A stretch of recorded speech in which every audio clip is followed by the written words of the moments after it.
નમસ્કાર, આપ જોઈ રહ્યા છો સ્પાર્ક ટુડે ન્યૂઝ। નવસારી જિલ્લા પંચાયત શિક્ષણ સમિતિ દ્વારા સક્ષમ શાળા પુરસ્કાર 2024-25 વિતરણ સમારોહ યોજાયો, જેમાં 15 શાળાઓને સ્વચ્છ, હરિયાળી અને સલામત સક્ષમ શાળા તરીકે તાલુકા તથા જિલ્લા કક્ષાના પુરસ્કારો આપવામાં આવ્યા।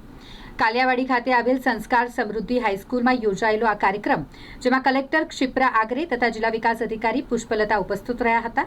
આ કાર્યક્રમમાં પ્રાથમિક, માધ્યમિક, ગ્રામ્ય, શહેરી અને નિવાસી શાળાઓને ગુણવત્તાયુક્ત શિક્ષણ માટે પ્રોત્સાહક ઇનામ એનાયત કરાયા। આ પ્રસંગે કલેક્ટરે શિક્ષકો અને વિદ્યાર્થીઓને પ્રોત્સાહિત કરતા શિક્ષણમાં ગુણવત્તા, ટેકનોલોજી અને પરંપરાગત મૂલ્યો વચ્ચે સંતુલન જાળવવાની વાત કરી। જિલ્લા વિકાસ અધિકારીએ પણ શિક્ષકોને સ્માર્ટ શિક્ષણ સાથે મૂળભૂત પાયો મજબૂત રાખવા માર્ગદર્શન આપ્યું હતું।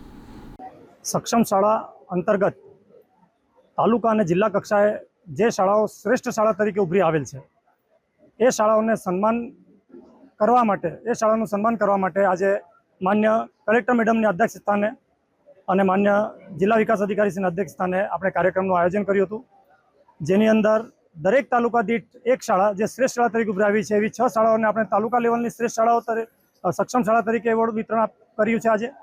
અને જ રીતે જિલ્લા કક્ષાની 3 પ્રાથમિક શાળાઓ, જિલ્લા કક્ષાની 3 માધ્યમિક શાળાઓને સક્ષમ શાળા તરીકે આપણે સન્માનિત કર્યા છે। અને જ રીતે મહાનગરપાલિકા વિસ્તારની 1 પ્રાથમિક શાળા અને 1 માધ્યમિક શાળા અને 1 આશ્રમ શાળાને આપણે સન્માનિત કર્યા છે। એમ કુલ આજે આપણે નવસારી જિલ્લાની 15 શાળાઓને સક્ષમ શાળા તરીકે આપણે સન્માનિત કરી છે।